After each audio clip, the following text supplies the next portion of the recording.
Guys, in this video, we're going to be talking about what I believe to be the most important elements of fundamental analysis in a very simplistic way, and also talking about the huge mistakes that pretty much everybody makes in fundamental analysis. And honestly, if you make these mistakes, you shouldn't even be doing fundamental analysis, in my personal opinion. So let's first of all illustrate the first one with an example, right? So if we look at this, we imagine we've got our price chart here. And let's just say that for the last year, prices have been going, steadily down. And at this point in time, some very important economic news comes out. Now, what most people will do when they think of fundamental analysis is they'll just sit down and they'll look at the economic calendar, whether it's on Forex Factory or MyFX book or whatever the hell it is.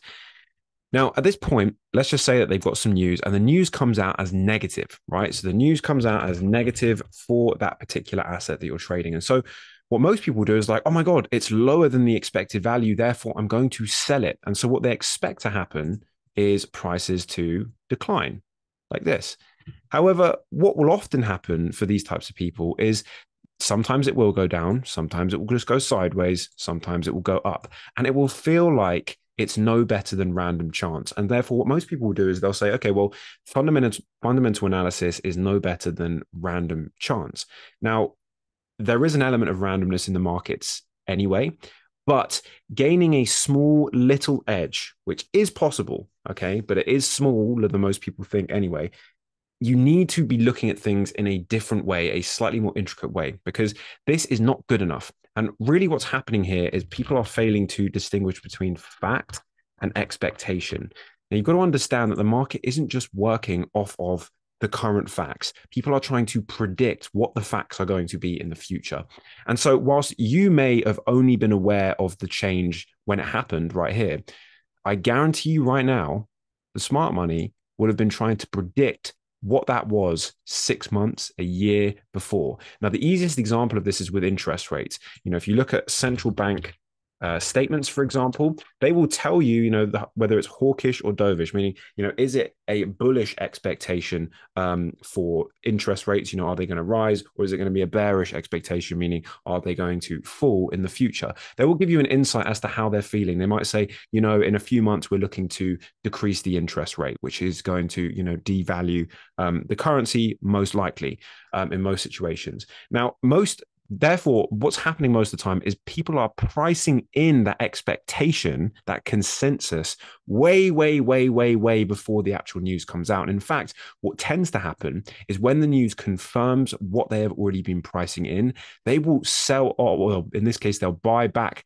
their positions to all the new sellers. So, for example, if they start accumulating sales, they ride this move down here, then the news comes out which confirms what they had already expected, then if nothing else has changed, then that value has already been priced in. And therefore, what are they going to do? They're going to convert that sell position into a buy position, okay, to liquidate their positions. Basically, they're taking profit. And sometimes what can happen then is price can actually go up after negative news. Now, this is very, very confusing to a beginner because they're like, oh my God, I don't understand. Why is the market reacting totally differently to what the actual news said? And it always comes back down to this, guys. You need to distinguish between fact and expectation. I would love if it was as easy as just staring at the economic calendar and being like, yep, the news was good today or the news was bad.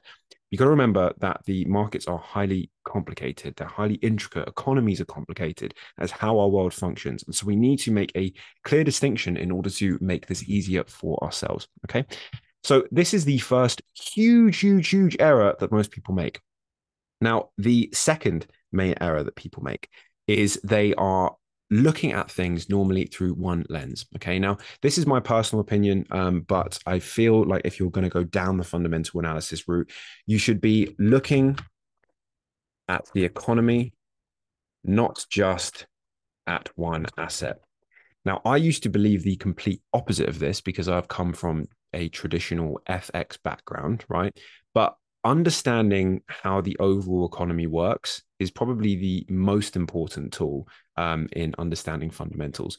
And I'll give you an example as to why, right? If you are just looking at FX and you're trying to understand the economy through the lens of FX, whilst that's fine, it's absolutely doable. I think it's an advantage to understand how the various elements of the economy are going to affect or could affect the prices. Even if you only trade FX, that's still fine. But I feel like understanding the economy as a whole is important. So, for example, understanding the relationship between gold and the US dollar, understanding the relationship between the bond market and the US dollar, understanding the relationship between various commodities and currencies, which are heavily influenced by commodity prices, things like the Canadian dollar, right? And gold, these sorts of things, right?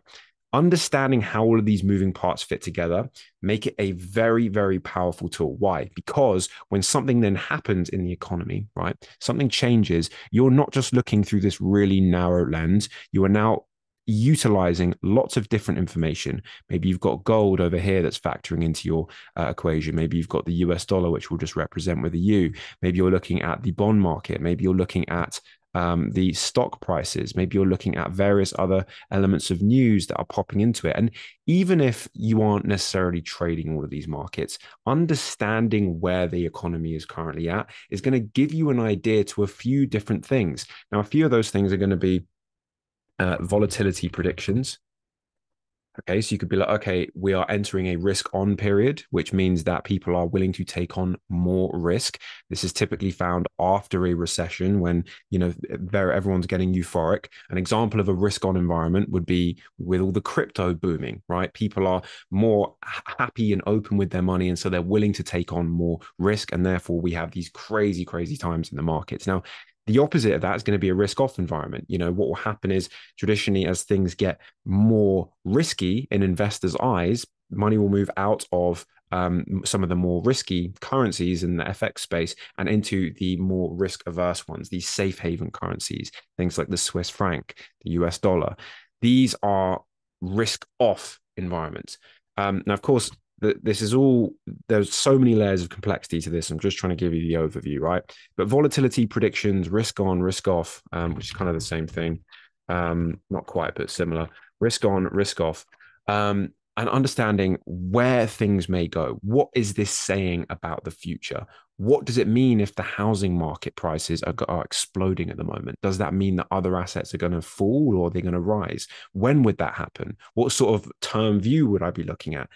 If you are going to go into fundamental analysis, you need to be looking at things holistically, meaning you need to be looking at, in my opinion anyway, everything.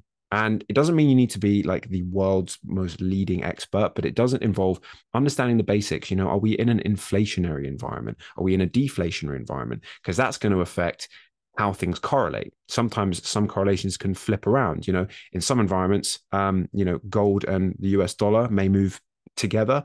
In other environments, they may move against each other. Now, traditionally, they move against each other, but understanding those things is going to be really, really important.